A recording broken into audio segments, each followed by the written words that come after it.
I'm Claire Parker. And I'm Ashley Hamilton. And this is Celebrity Memoir Book Club, the podcast for modern readings of already written books, modern descriptions of already written books. You know, when you hear an idea and you say, well, that's already been written 1,000 times, but what if a celebrity redid it? That's this week's episode. And if you say, no, I want the original version and I don't even want your retelling of it, go after it, my friend. There are bookstores, there are libraries, there's everything of the sort. But if you say, no, I like it when Claire and Ashley tell me what's in the book, you've come to the exact right place. And Ashley, would you like to share anything with the class? Anything that happened to you this week? Oh my God, okay. So I've been trying to dress more like appropriately and like nicer for events. And is it going good? No, okay. It's really not going well.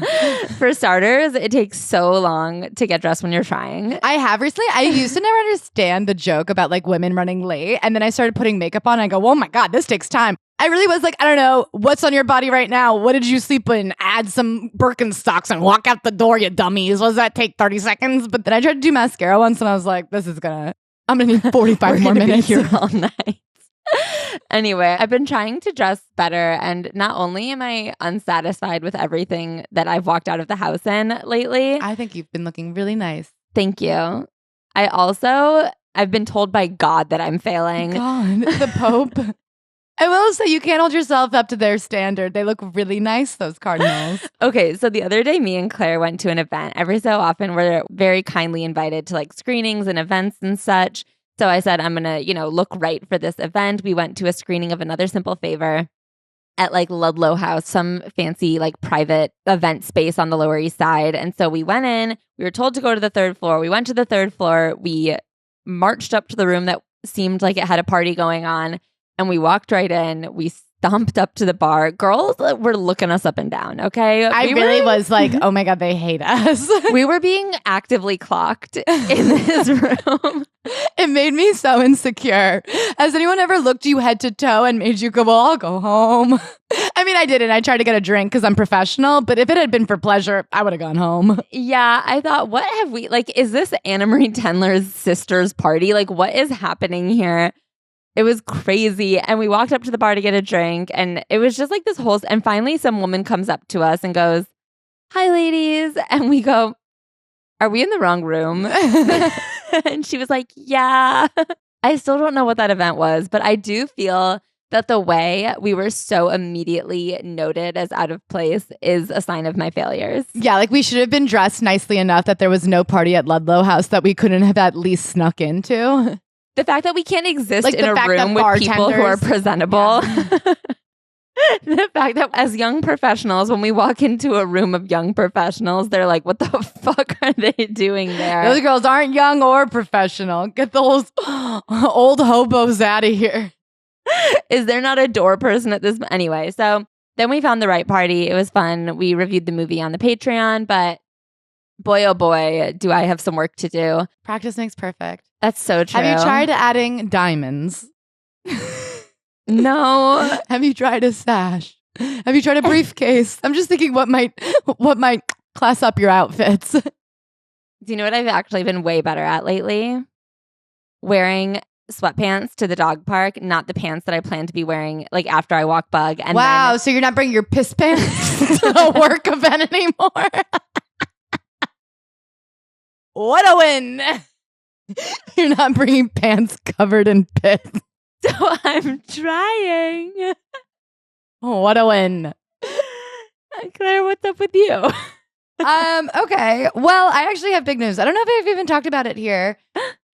I've talked about it on the Patreon. I am actually doing a 2-week run at the Edinburgh Fringe Festival. Ooh. I'm going to be there July 31st through August 11th. And I'm running my hour there with the plans of like bringing it back and shooting a special, hopefully this fall before I turn 33. It's called Claire Parker's 32.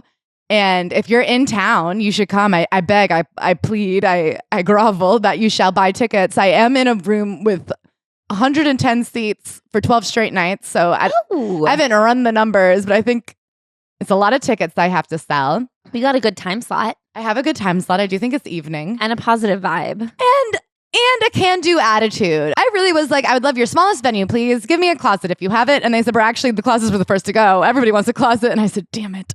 I would love to have at least 6 members in the audience, and we'll cluster together, and it'll be a real chat, where only one of us gets the chance to go. But I'm sure you'll be so taken by me and my jokes that you'll say I couldn't have kept up. Perhaps you'll learn something. Yeah, perhaps you'll learn something about me, about yourself. Anyway, so I'm really excited about that. And in honor of that, I'm really trying to buckle down and get to work. I've been working on streaks. So would you like to hear the streaks I'm working on? Yeah. I am, as of today, 4 days e-bike free. Wow. Which, if you follow I have a big e-bike addiction. Yeah. And you may say, Claire, what does that even look like to be addicted to an e-bike? Well, I'll tell you, I've been an hour late to an event because I've just hobbled from bike stop to bike stop looking for a working e-bike and said I won't take any other mode of transportation. It is holding me back. And it's also left me deeply unfit to ride a bike. The other day I rode a bike and I went, this might have been walking pace. I really was like, I think if I was going uphill, it'd be faster to walk. And then I've got a 2-day writing streak if I write tonight.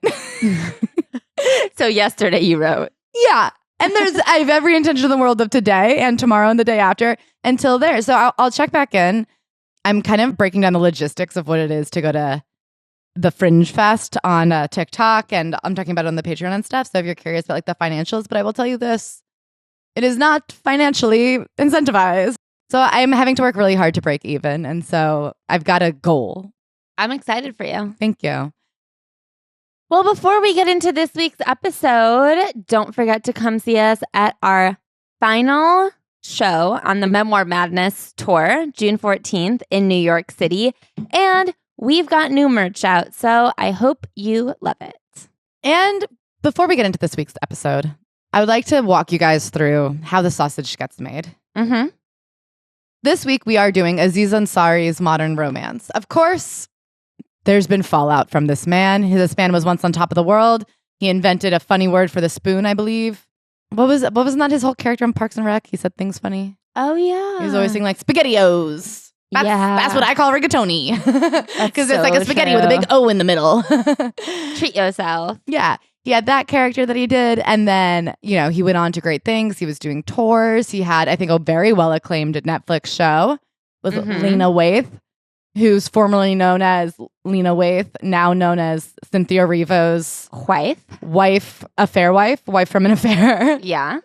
Then there was an article that came out about sexual misconduct that canceled him. And then he did a tour and a special based on his experience of that cancellation, wherein he bought a leather jacket to kind of align himself with the Skeeters of the world, I think, morally. Yeah, he was like a sexual deviant now. Yeah, in the way that I was going to say John Travolta is, but I was thinking his character in Grease, and I realized in real life there's other things going on with him sexually.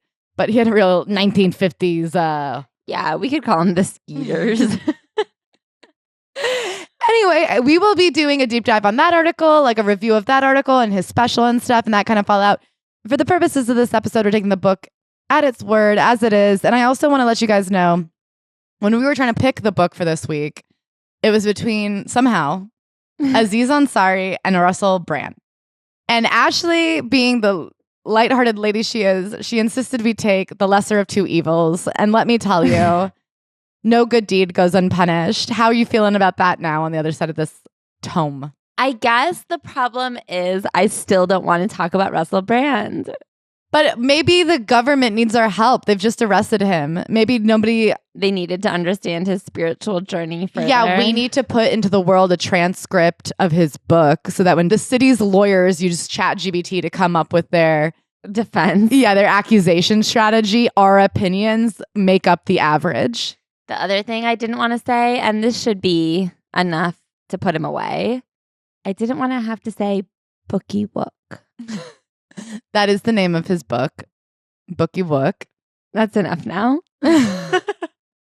So we're stuck with Aziz Ansari's Modern Romance, which Rolling Stone called a hilarious, often unsettling account of what young singles go through when they search for love in the digital age. And I have to say, I guess that's why did anyone go through in this book? But also, like, why won't anybody tell the truth? And I'm talking about Rolling Stone magazine. That's why so are we true. the only people to be brave enough and say this isn't that? It's us and that girl who wrote the review of Ocean Vuong's new book. We're the only honest book readers. That's so true. Thank God for us. Okay, so this book did come out in 2015. Part of me wonders if I'm being too hard on it because at the time these were novel ideas. Mhm. Right now, I think if you said I'm writing a book and it's about how dating is actually hard and Tinder didn't make it easier, I would be like, die. No, I wouldn't say die. I'd be like, Durr. Thank you. Good. I like the way you scrolled through the dictionary and just said, what's the next good? I want to give it one smidge of credit. Actually, a couple smidges of credit. I will say this book was boring. However, there were very few things that I found to be unfounded. I was like, no, that checks out. I believe that. The cover of this book is almost black and white. Do you think it's not black and white because the white part is dirty, or do you think this is like a sepia-toned book? I think this book is dirty. Okay. So I was saying I love the sepia tone for its 2015-ness. That feels very... We bought these books used, and so I think they've just been out for a while. But maybe they've been filtered through Instagram. So true. Okay, so the credit that I wanted to give this book is that it feels very both gendered. It is specifically about heterosexual dating, and he does caveat that, but it feels very like within heterosexual dating for both men and women. Whereas I feel like most dating books that exist on this earth is like, ladies, yes, be different. That's exactly right. Ladies, be different. And whether it's Yes. targeted at men, but it's like targeted at men in this way of like, women read this book for men, that's going to really tell you what they're thinking. Like a Nick Viall style, like I'm a man, so I can tell you how to act different for men. Yes. Whereas this book is by a man, but it feels very Yes. neutral on who needs to adjust their behaviors. I like that. That's a good... See, people think we're such fucking rip-ass bitches. Just a couple of bitches will rip your ass, but look at Ashley kissing his booty. I'm not kissing his booty. She gave him the gentlest mush right on the top of a cheek. Okay, so the problems with this book also are that it's very research heavy.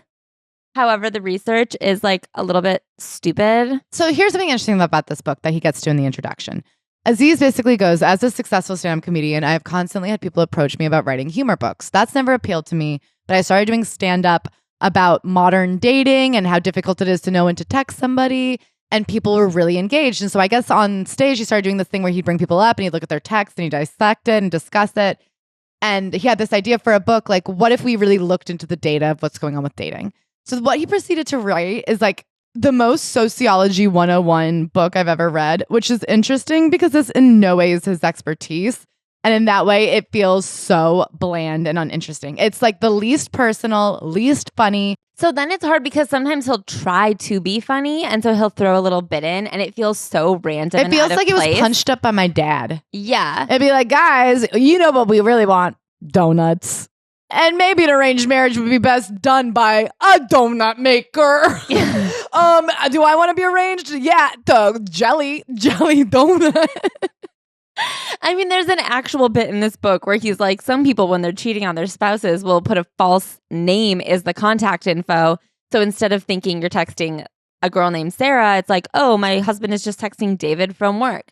If I was using a false name, I'd use the name Scottie Pippen. And then they'd be like, wait, why are you texting Scottie Pippen? If Scottie Pippen was cheating on his wife and he typed in Scottie Pippen, I said if Scottie Pippen was cheating on his wife, and she saw that he was texting Scottie Pippen, that make no sense. Bump. Yeah, Aziz, why was that paragraph in there? That was too funny to cut. But there are also, some other useful insights that maybe as two people who talk about dating a lot, we take for granted how straightforward they are. Shall we dive? Yeah. Chapter 1 called Searching for Your Soulmate. This was actually one of the chapters that I was like, I know you're citing sources. I do want those sources cited. I want the citations of those cited sources. So he talks about, of course, the rise in quote unquote dating for love versus maybe our parents and their parents' generation. This idea in the 20s, 30s, 40s, it was more compassionate relationships, that like the idea of what you get out of a relationship has changed. That right now you're supposed to be marrying your soulmate, but back in the day you were just kind of, you married who you married and you just stuck it out for better or for worse. Like whoever you met that you liked the most that was nearby, is someone who within 3 months you were like, well, we're courting and now we're married. And he says, back in the day, you got married earlier because you needed to get married to get out of the house, essentially, if you were a woman. I think there was more an idea that you had to get married before you could have sex. So you tended to marry who was upstairs in your apartment building, the town over. And there were studies that until like the 30s, 40s, people went as far as they needed to go in order to find a spouse. That 1/3 of couples in this 1932 study married someone who lived within a 5-block radius. And so he calls back to this idea of like back in the day, people didn't get married because they were in love. They were happy with like this compassionate relationship where they were just like life partners. And then they were more local. And of course, that's changed now that we are told to go out and find yourself. And then, of course, he talks about like the old style nuclear family of like the man works, the woman's the homemaker. I'm pretty sure I've read that is like quite a small fraction of families that have ever existed. That is a quite unique, like upper middle class lifestyle. Most families in the history of the world couldn't really afford to have women not working. Mm-hmm. That like pre-industrial revolution, really like your kids were also going to grow up to work. I also feel like I know old people. And this idea that back in the day, that like in 1913, you were just marrying for compassion. I'm like, no, you were just like an idiot 19-year-old that had to marry the first person you were like, had a crush on. Yeah. You know what I mean? I think they would have said when we got married, we were feeling something deeply passionate. Like once it wasn't arranged, if it was up to the individual, 19-year-olds get so fucking horny. I don't care how long ago it was. Yeah. Does that make sense? Like, I don't think there's ever been a time where a 19-year-old was making a deeply rational, compassionate decision and being like, you seem like a life partner who will hear me out and be there for me and through sickness and through health. I think they were just like, I want to fuck you. Let's get married. So he's at like a nursing home on the Lower East Side talking to these old people about their marriages. And I think that one thing that he's not getting is the people that don't have a marriage that they're willing to talk about aren't joining this focus group of like a young comedian coming to ask them about relationship. Because I think that that's true. I think maybe they just aren't classifying it that way because you don't even remember what you were feeling 60 years ago. Like, I do think that at 85 years old, if your relationship lasted with the guy that you met at 19, you still love each other. The point is that those relationships, like you met someone nearby and it like becomes this compassionate relationship where even if you're not always like madly in love with each other, you have this like fondness for each other and you have like a love for them. Whereas I think that the people who are just like not going to come to this conversation are the people who are like, yeah, I fell into this relationship at 21 and then it was like illegal for me to get out until I was already too old to care. Yeah. So he talks a lot about like the difference in our generation is now that you're given your 20s to go out and find yourself. And you would think that that would make things easier because you have a better shot at finding somebody you're genuinely long-term compatible with if you get to know yourself first. But guess what, guys? It's not easier. And then another thing that I want to talk about that I think is interesting and not really mentioned in this book. So he does talk about women who in these conversations are saying like, had I known there was another option or had there been another option, I would have waited longer to pick someone to marry. These women who now have like passed down through generations to their granddaughters being like, wait and experience your 20s. And it's very encouraged in women now to like go out and experience life before you settle down. The problem is I personally feel that we have changed that expectation of your 20s and we have not changed the expectation of our 30s. So it is now like, don't just marry someone at 24, like go out and meet people and experience stuff. But also at 32, if you're not married and like immediately planning to have children, you fucked up. Mm-hmm. I feel like I saw that in a lot of my friends where like we all were kind of like out and bopping around and partying. And then around 27, 28, people started getting really like, oh, we should find husbands. And then at 29, it was just like whoever they were dating. Yeah. It felt like a scramble. Like I remember feeling like a lot of stress coming from my friends who are still in the Midwest about like that prospect of entering your 30s, like still not really sure what you're going to do, like family wise. So something that I think is so silly here. Oh, companionate marriage. Sorry. I've been meaning to say companionate because compassionate comes down the line, which is like in a good marriage, you start out with passionate love and then it becomes compassionate love, which is like that shift from like the romance and the needing it to be hot and heavy. Yeah, like the honeymoon phase to the like long-term partnership phase. You can see my mix up. They're very similar words. Totally. And so they talk about the luxury of happiness from companionate marriage to soulmate marriage and how nowadays people are looking for a soulmate. there are so many more options. We have so many more people available to us and so much more time and so much more opportunity. And people are looking for a soulmate. And I guess this was like one of my main takeaways from this book is that I do think that we need to like be more honest about different types of relationships. And that I think it's very interesting that we live in this world where like, you know, we've become so much more embracing of individuality and like people wanting different things. Like certain people are meant for different types of jobs and certain people are meant for different types of like lives and homes and things. But like marriage is marriage and everyone is supposed to have it. I mean, I know some people where I'm like, I think that if they had been looking for like a companionate marriage, they would have been more successful in finding someone who was like a good partner to them. Well, there's such a high, like the way that your partner is like my best friend, my lover, my confidant, my dog. Like I think that looking for a soulmate, like what they really wanted was like a family and children. Yeah. And I think that because of like fertility and shit, if you are looking for a soulmate, but also like a family and children by the time you're 31, that's like not a lot of time to find the person who you are meant to be, like who you have like a perfect relationship and then you talk with. about like a long-term relationship, like the chances of the person who exactly 100% and always fulfills you at 28. Like what are the chances that you'll be as similar a person at 28 as you are at 58 and then they'll grow? Like, you know what I mean? Like it is an incredibly tall order to look for a 99.9% fulfillment forever. Yeah. And I think that the thing that like actually I think would lead to better relationships is someone kind of getting a better idea of their actual goals and then like finding someone who aligns in that way, which like what do you want in a partner? Like I kind of want like a soulmate, but I don't really want kids. Yeah. So I'm like, if I don't really find anyone until I'm like 45, that's not that big of a deal. Yeah. I still have a really long time to be like locked in with a buddy. Whereas like a good bosom buddy. Like my friends who are like, no, what I want is like a partner and a baby and like what I'm like, I don't. Then you have to like sacrifice somewhat of the complete soulmatiness. Yeah. In order to have now. Yeah. He's also saying that one of the problems today is we have so many options. We're bipping and bopping. Have you ever just stayed at one place and gotten off your phone and had a drink till the end of the night? Phone world. Isn't one of the problems that we're all on our phone? Dude, this is where I'm like, I don't know, maybe in 2015, somebody was like, oh my God, that's such a good point. I never thought about it as being on our phones before. And right now I'm like, I spend 20 hours a day on my phone and then I spend the rest of the day guilty about how much time I spent on my phone and wondering about the way it's rotting my brain. So to have a book where he's like, oh, newsflash, what if being on our phones is making dating hard? I'm like, it's making reading hard. It's making breathing hard. Dating it's making remember where you live hard. What was your name again? I can't remember. I'm always looking at my phone. Can you show me your Instagram? I'm trying to remember who you are and what you mean to me. Ah, yes, the mutuals. You're my cousins. We have a mutual grandma. Oh. Today, if you own a smartphone, you're carrying a 24/7 singles bar in your pocket. So it's also about how when people used to meet people in their apartment building, there's only so many doors. And behind those doors, there's only so many people with like an eligible partner that's the same age range as you. Whereas now we have billions and billions and billions of doors. Next chapter.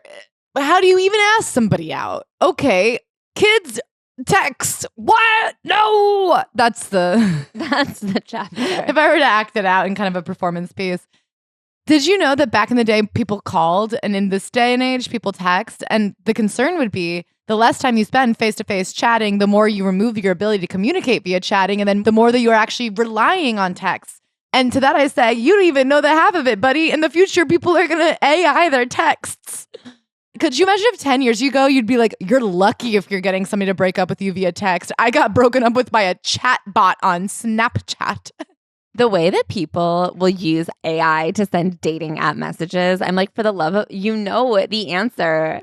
It's not that hard. You know how we should start texting each other on dating? You should just text their reply to you. And if they agree, they can thumbs up what you've already said. That way you never have to visually see a rejection. Because when you scroll through your texts, all you're seeing is your own like, yeah, I'd love to go out to dinner next Friday. And you're like, look at all these people who said yeah.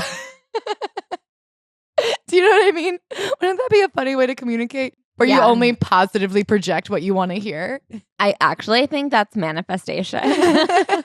I wonder if that would trick people into being like, oh, I guess we had plans. Did I ask you out? Should I start trying that? Yeah. Just start accepting dates from men. I mean, like, yeah, I guess I could make that work. 8 p.m. The Crack, you said? Yeah, I'll be there. And they're just like, oh my God, I go on a date at the Crack. I don't know that. I just try to think of bar. That's good. What's wrong with the Crack? Say it here. Well, it's just like a real, like 25-year-olds like party bar. I'm young. I forgot you were an old hag, but I'm young. an old hag. I thought our date was going to be to have a conversation. No. It's like a makeout bar. I guess I'm a little out of the game. I thought you want to make out on a date. You're right. I'm an idiot. This is why I'm single and you're married. You're not making out? Okay. At the bar, Claire. I'm not a pervert. Ugh, let me tell you, youth is wasted on the young. I can't believe that you're going to bars and not making out.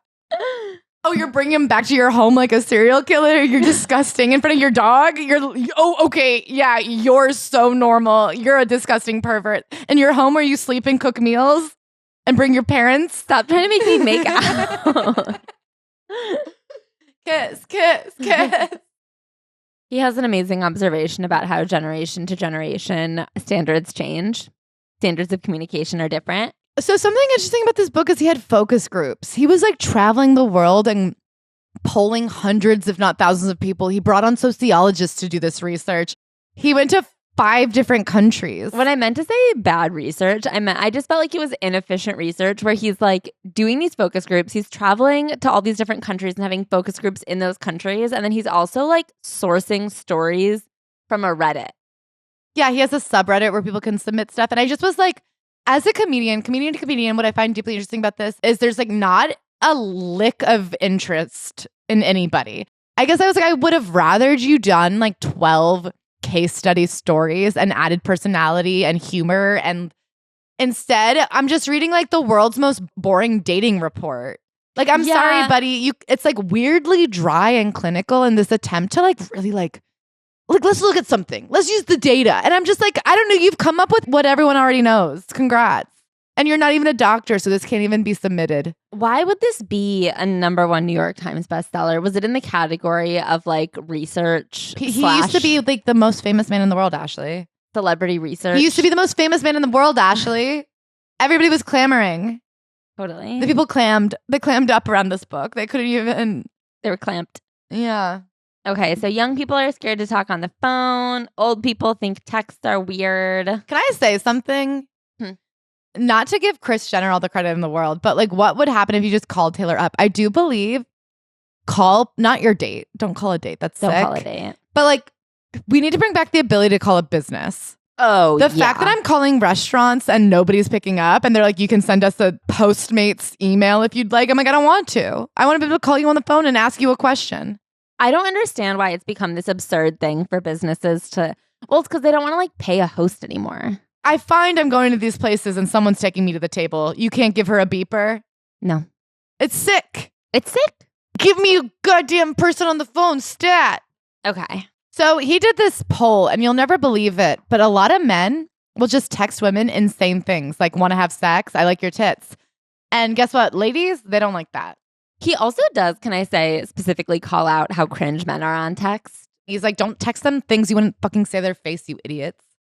The fact that your interactions on your phone can have such a profound effect on people's impression of you as a person makes it clear that you basically have 2 selves now, your real world self and your phone self. Don't send the generic hey text. That gives people nothing. He calls out some legitimate problems. The secretary problem, he's like, don't become the people who like can never make a date. Mm-hmm. And also then he separately, don't be the person who's just like the guy who's just texting the girl and being like, oh, what are you eating for lunch today? No follow-up. This is a real problem. Ask her out or don't. Give her a time and a place and ask her on a date. It doesn't even have to be lobster. It could just be a drink, but give her a time and a place and a clear intention that this is romantic / sexually. Dude, I was talking to someone recently who I was like, surely you're going to ask me out on a date, right? Because we like met with the intention of dating. And he would be like, oh, what are you up to this weekend? Yeah, we met on a dating app. Surely that app was meant to bring us to a date once. And then I would like be like, oh, I'm doing something, whatever, but on Saturday I'm free. And he'd be like, oh, fun. I'd be like, what are you up to? And he'd be like, oh, I'm doing and he would just like tell me his packed weekend. And I was like, okay, I'm not like your scheduling assistant. I thought we were like making a plan, but it seems you're quite busy. You got to cut to the chase. And he's like, also, it leaves people wondering, are we really both that busy or are you just like not that interested? Yeah, well, I was like, well, surely how many of these things are so important? He'd be like, oh, and on Thursday I'm having dinner with my friend. And it's like, okay, I don't know. I don't care. He says a good text has an invitation to a specific time and a specific place and a callback to something funny and is maybe a little funny. I guess I think that is a straightforward and boring thing to say, but I think it's a necessary piece of information for people. This is why I like cannot stand the idea of this male loneliness epidemic. I'm like, have they tried asking somebody on a date? Because I think a lot of people just would like to be asked and they'll show up and give you a full first date to pitch yourself. And that's why I was giving him some credit in the beginning, because this doesn't feel particularly gender specific, but it does give information to men who I feel like with this male loneliness epidemic, there have been decades of books for women about like how you can be different to be more appealing to men. And men are like, well, girls don't want to date me. And it's like, okay, well, how about you spend the next 30 years changing yourself for us? Mm-hmm. Or you get a fucking keratin treatment and you get a list of interesting hobbies and then you get a PhD and then you become independent and learn to love yourself and then you work on your attachment issues. I mean, they won't. They're like, I think Sydney Sweeney should DM me first. Oh, is that what you think? You've never had a job? That's all women care about is money. And then he goes into people's texting rules. And this I've always found so interesting because I feel like dating has always come with like a very specific set of rules and they change as technology changes, but I don't feel that they change for the technology that they're changing for. Like, don't text back right away. You seem like a loser who has nothing going on. I think that this still persists where people still think it's kind of cringe to text back right away as if people are not on their phones 16 hours a day. Ashley's a joke about how she's too old to fall in love because she can't be tricked. And one of her like lines and she's like, I know you have cell phone service at your office. But it is true. It's so funny to think that to be a quote unquote bad texter, no, you don't care enough. Yeah. You don't care enough to text back because I know you're on your phone. You're not somebody who like never texts their phone. If I texted you right now and I said, I have Super Bowl tickets, you have 2 minutes to tell me if you want them or not, suddenly you would be a very good texter. Unless you didn't want them.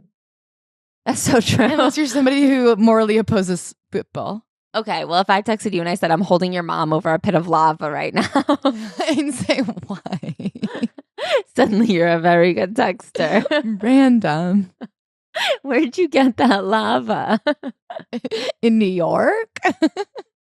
Were you guys already together? You know each other. You were hanging out without me? Okay, but anyway, so this conversation about like don't text back right away, you come off like a loser who has nothing going on. If you write to someone, don't text again until you hear from them.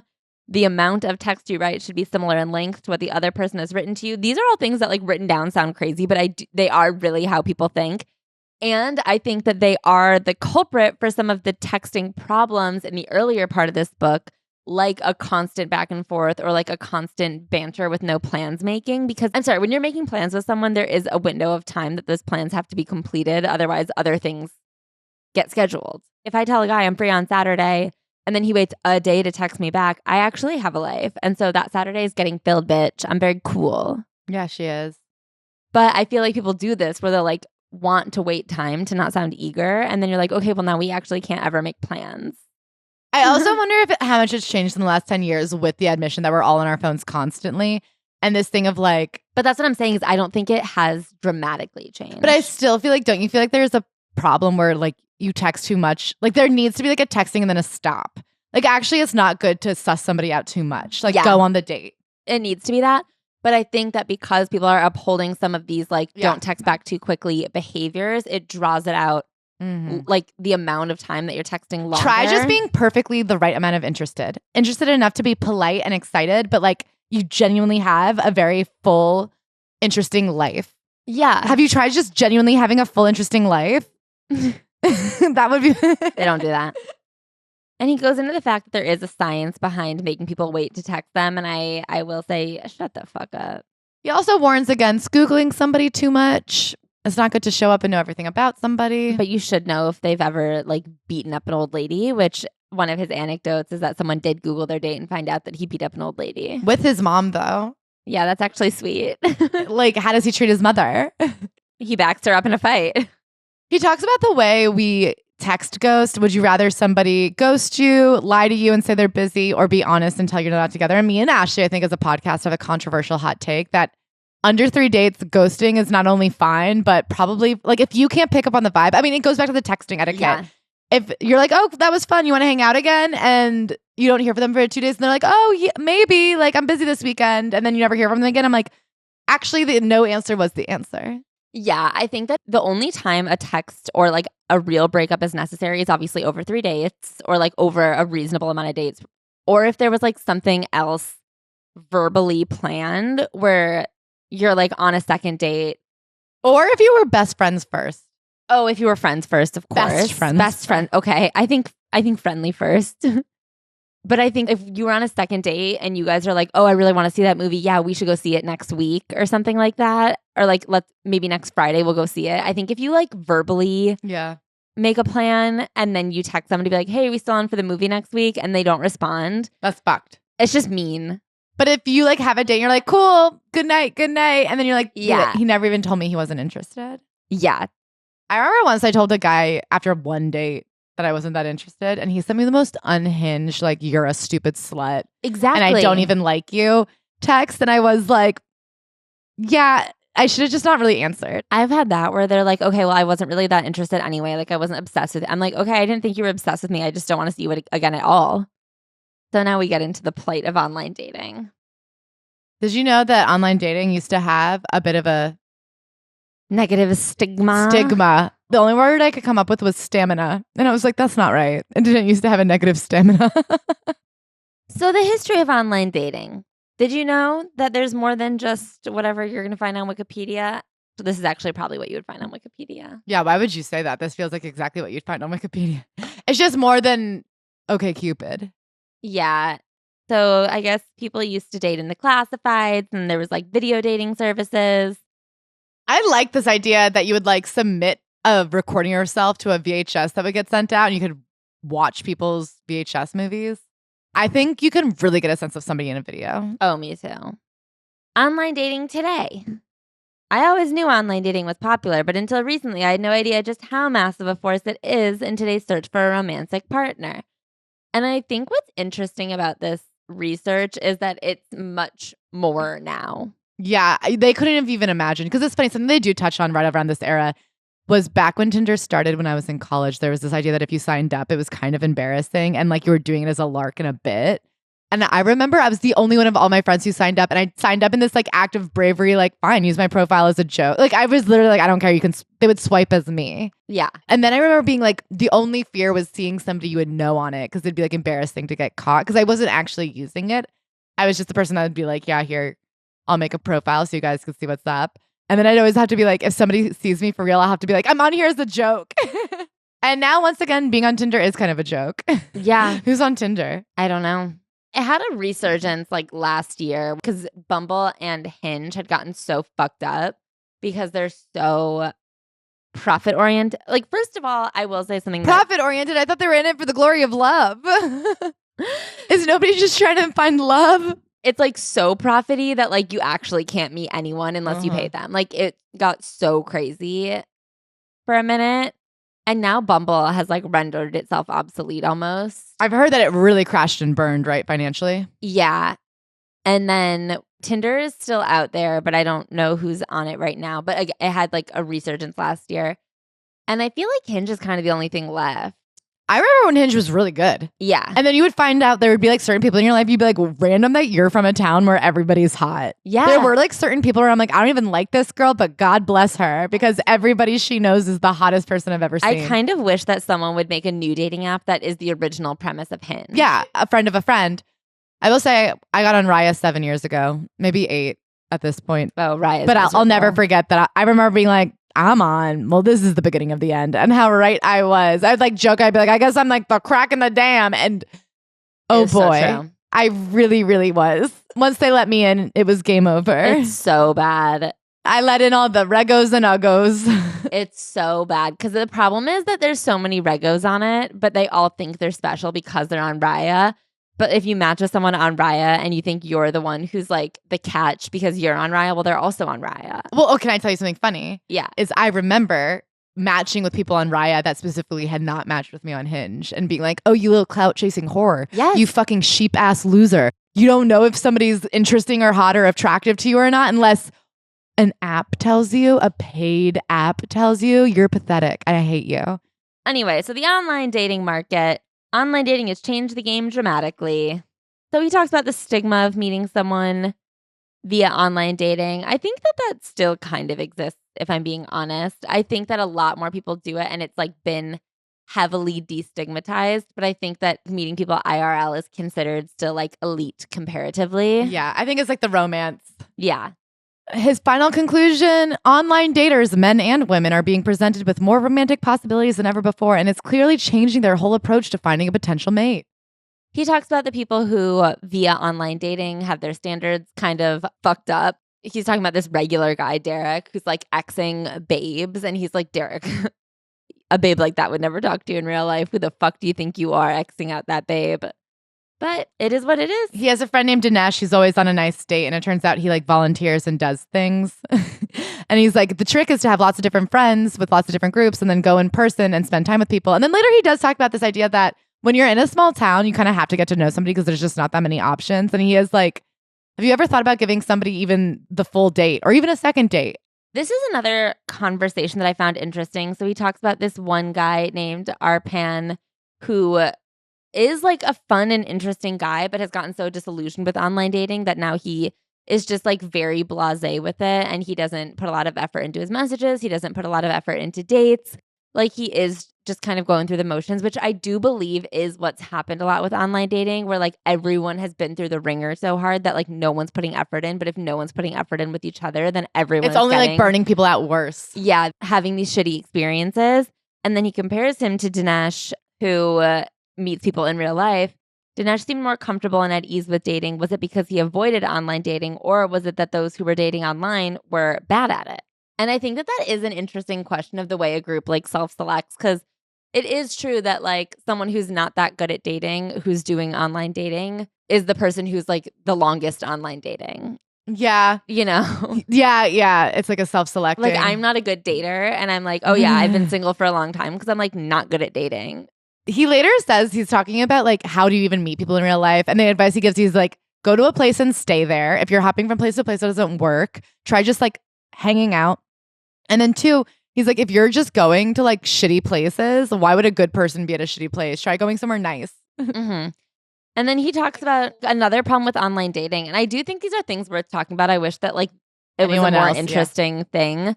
I think in general, people online, like your fantasy and like what you're clicking on is not what you might in real life necessarily be interested in. Mm-hmm. And I do think that there is just like an aura that you think makes sense, but if you met someone in real life, it would be completely different. There's the porn you watch and then there's the sex you have. Are they the same? Exactly. Imagine if your porn searches came to have sex with you. Would you not cry? Now think about what are you searching, tan lines? Do we not all try so hard not to have tan lines? Oh, and then the other thing I was going to say is I do think just like in general, online dating is its own skill set. And so I think that some people who are good at online dating like might not be good at dating. Like texting is a different skill set. What are you searching on porn? Gentle, normal, monogamous?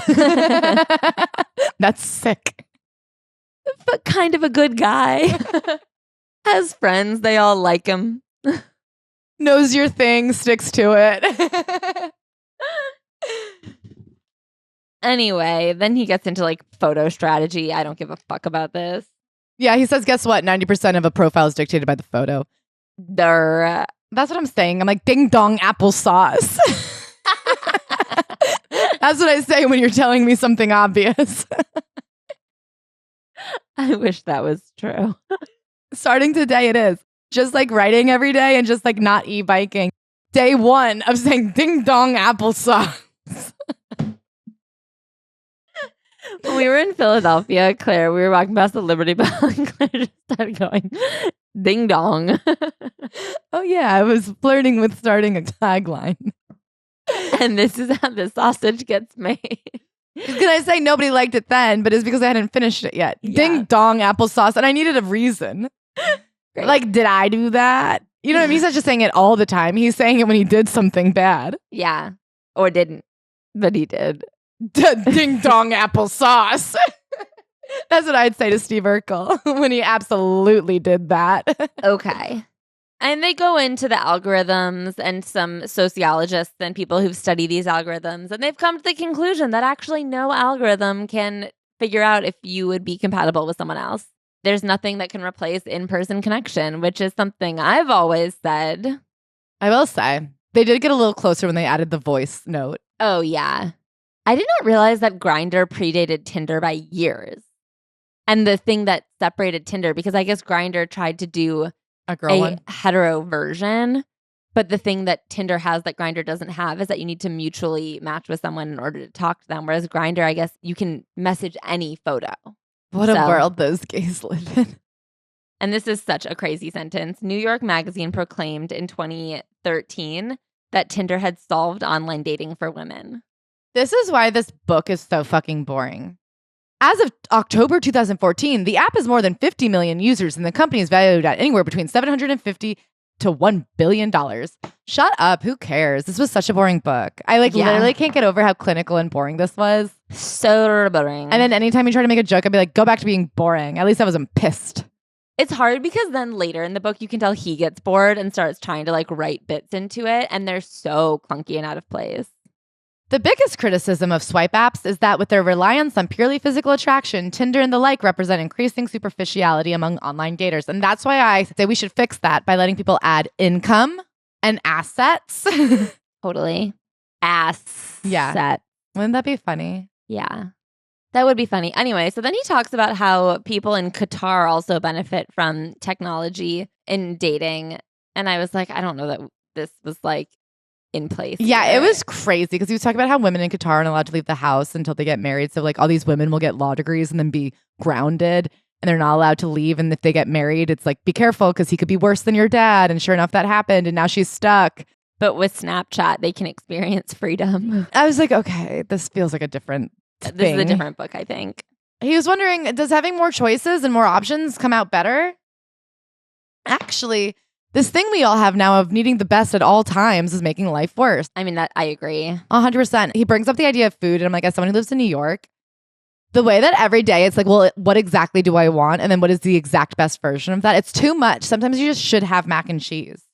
He's talking about how everyone wants the best romantic partner. And this is kind of what I was talking about in the beginning. The thing that I found to be the most interesting takeaway is I don't think people should settle, but I do think that we need to be more honest about what we're looking for. What are you looking for? Is it a husband who you can have a good relationship with and have kids with? Or are you looking for a numero uno soulmate? Well, and he's also saying the mentality of being was there something better, of this need to have tried every single one to get to the very best probably means you're never going to be happy.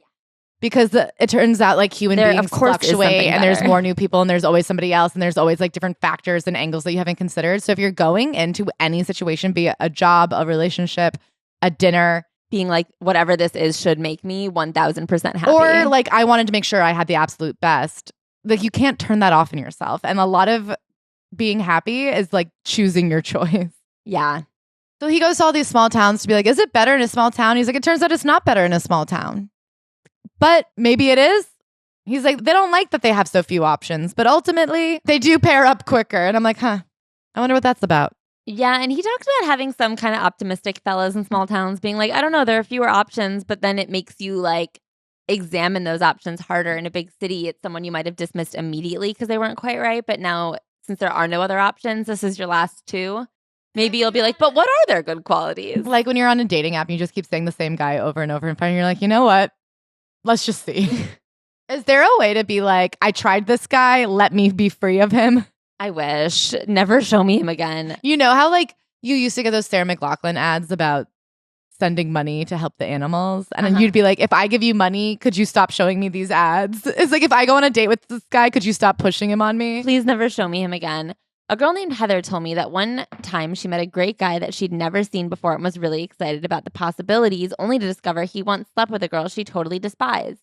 This soured the whole thing. The girl, actress Gwyneth Paltrow. Not really, but can you imagine?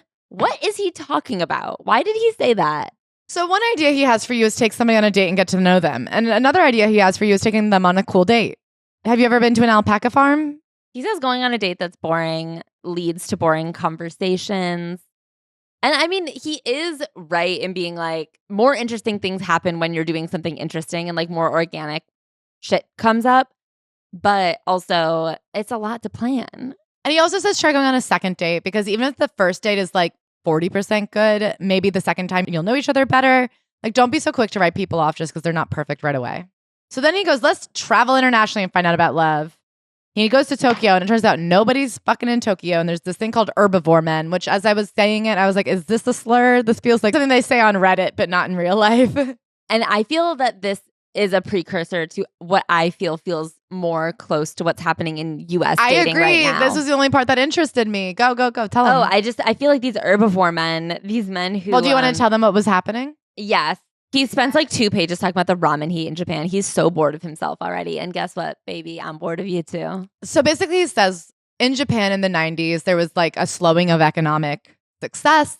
There was less career men. People were less flush with cash. And this idea that a man could support a woman became very fraught as men had less money. Also, women started entering the career force. So that like natural dynamic and that power exchange was thrown off balance. And then on top of that, there was this weird mommification of men where mothers were like really taking care of their sons. And I guess it's a very like gender divided society in that they go to school separately very often, or even within co-ed schools, it's like there's single sex education. So boys and girls don't really know how to get along. The men aren't making as much money. They're like living at home. They become men in their 20s with somebody doing their laundry. And it's like just like not a good deal for a woman. Why would you want to date somebody that you're going to have to fully take care of like a child? And on top of that, their egos are hurt because they feel embarrassed that they can't financially take care of girls. So they just don't even ask women out. And in a culture where a woman is really not supposed to be aggressive and ask a man out, they're just in this stalemate where men are like, I'd rather not be rejected. Yeah, so there's like a very specific fear of rejection, which I feel has very much found its way to the US, where right now, like the idea that you could be rejected if you ask someone out, like is very much reason enough to just never do it. So there is this feeling that you can't support a woman the way you're like societally meant to. They could reject you. You already have a woman like cooking for you and doing your laundry, and it's your mom. And then technologically in the city, they have these places that essentially replace relationships. There are these completely legal places called like soap bars or something, where women like get all soaped up and slip and slide around on you. Now that's what I'm Googling. Then there are cuddle bars where people will cuddle you. Like there's bars where they'll clean out your ears for you. There's which bars. is like something I watch on TikTok. That's crazy. Not watch it, but don't you always want to get your ear candled a little bit? I hate those. I don't like the toenails. I don't like the ears. No, but don't you want to get it done to your ear? You wouldn't want your ear candled? I feel I hear just enough. But anyway, so you can get cuddled, you can get soaped, you can get your ears cleaned out. They have bars where for both men and women, where like hostess bars where you just go and you pay to have someone listen to you and like talk to you and hear about your problems, like you're going to a bar and talking to someone, but instead you're just like paying to make sure they don't get up and walk away from you.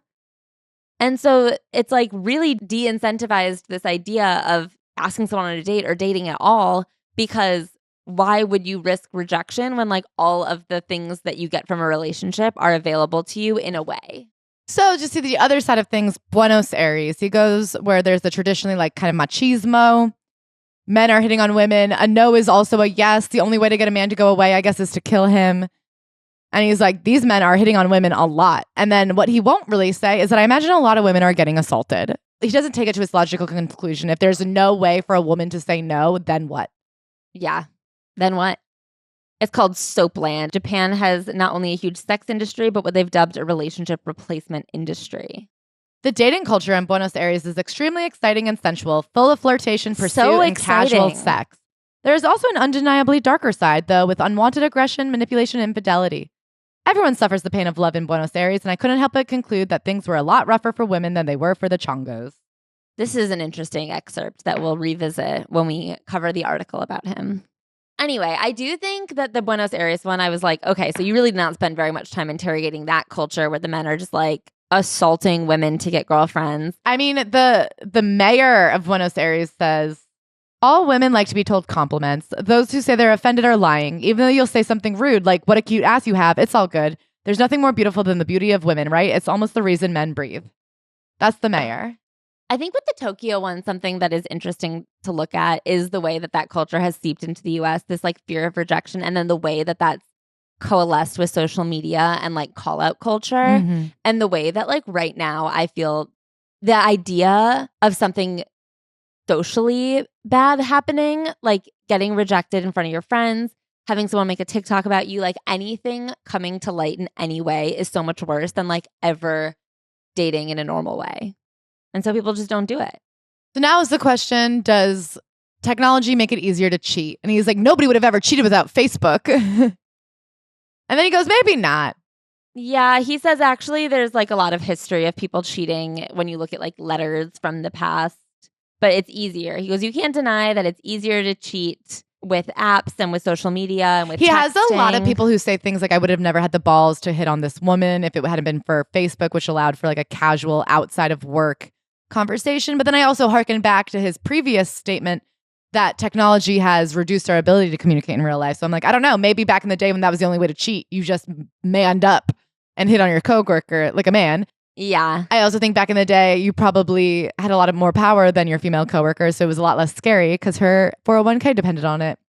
Also, I think back in the day, it was a lot easier to get away with cheating Yeah. because there was no Instagram with your wife and your kids and texts and things you forgot to delete and an iPad with conversations, etc. Yeah, I definitely would argue with this chapter that social media makes it easier to cheat. I think it's just created a much stronger record of cheating. He also has a whole section called like, why do people sext? And this was where I was like, I don't know, man.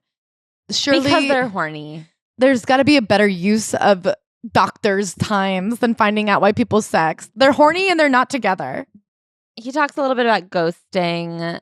And he includes like this horror story of someone who got ghosted. And she's like, but then we got back together and now we're together to this day. And I was she got ghosted by like her live-in boyfriend whose daughter she was taking care of. Yeah. And I was like, well, don't use her as an example. She sounds pathetic.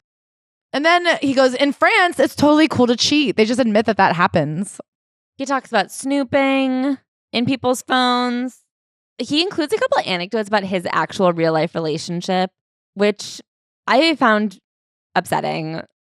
Yeah, so he texts his girlfriend from the plane being like, hey, about to take off. I'll talk to you when we land. And he's like, I could tell she was pissed. And it turned out she was pissed because she had called him earlier that day and he hadn't picked up.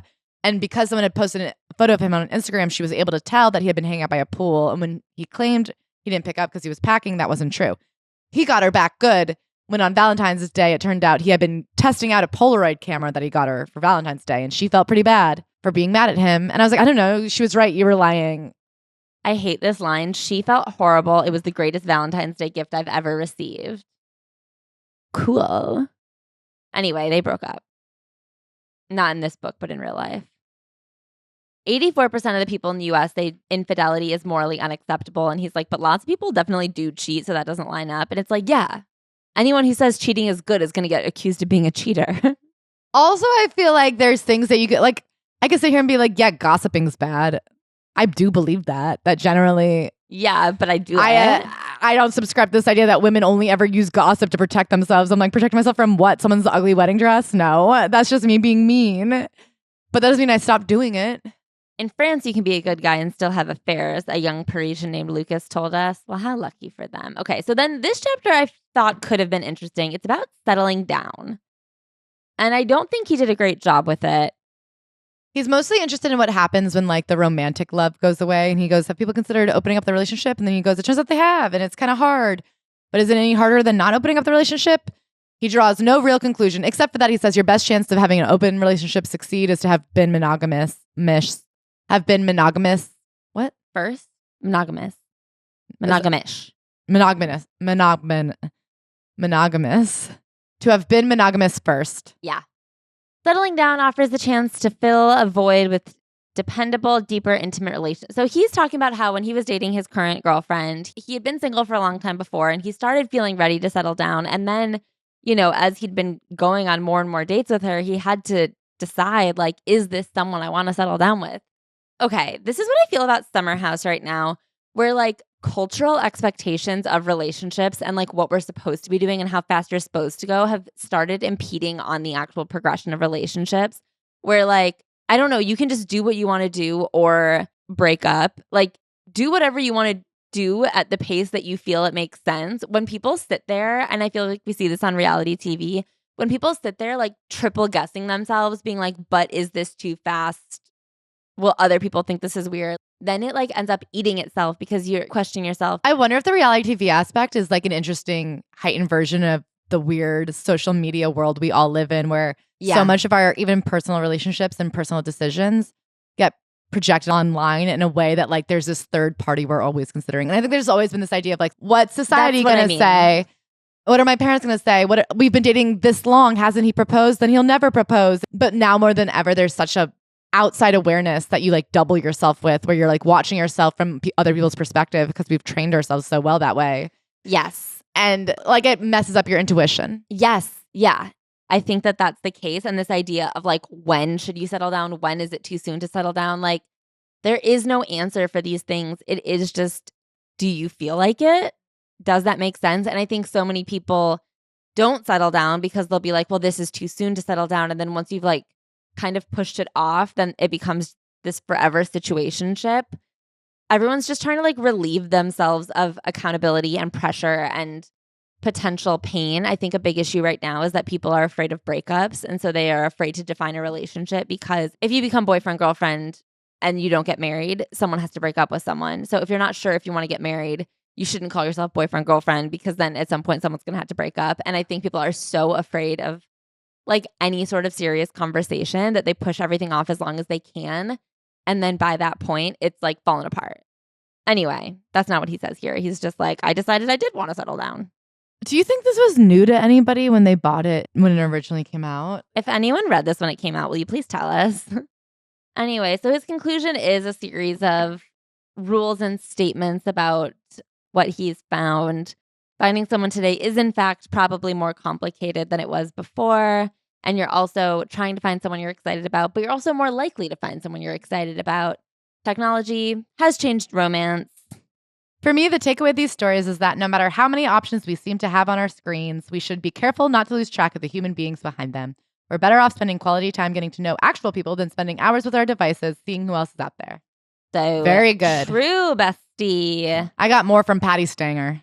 Well, final thoughts, Ashley? It's not bad. Like, none of it I felt was wrong. It's just boring. I don't think there's anything really in this book that I massively disagree with. I agree. It's just like not that interesting. It's so interesting to me for a comedian to decide to write this like deeply uninteresting book. Yeah. I wonder what he was trying to prove. I guess he was in his like Renaissance man era where he was doing that like serious TV show. You know what I mean? He really was trying to become like, I guess as FKA Twigs was wondering, where are the great thinkers? I guess this was his stab at that. Look at him thinking with all his data. I do remember when this book came out, people being like very impressed by the concept of it. And I guess that was his exact goal. Like, how do I impress people? Like, look, I did research. I went to Japan. Yeah. I went to France. Yeah, some people do that and call that vacation. Yeah. Oh, you were on Reddit reading about people's relationships? Some people do that and they call it pooping. Yeah. Oh my God. She's crazy. Okay, how many worm teenies, Ash? I mean, none. I don't know. How many? Like one? Sure. How many fertiles was this soil? No fertiles. It's everything you already know. And Ashley, who do we wish we could match with on a dating app and then take on a date at a very distinct, specific time and place? And kiss them. Make out with them at the crack. 5-star reviewers, baby.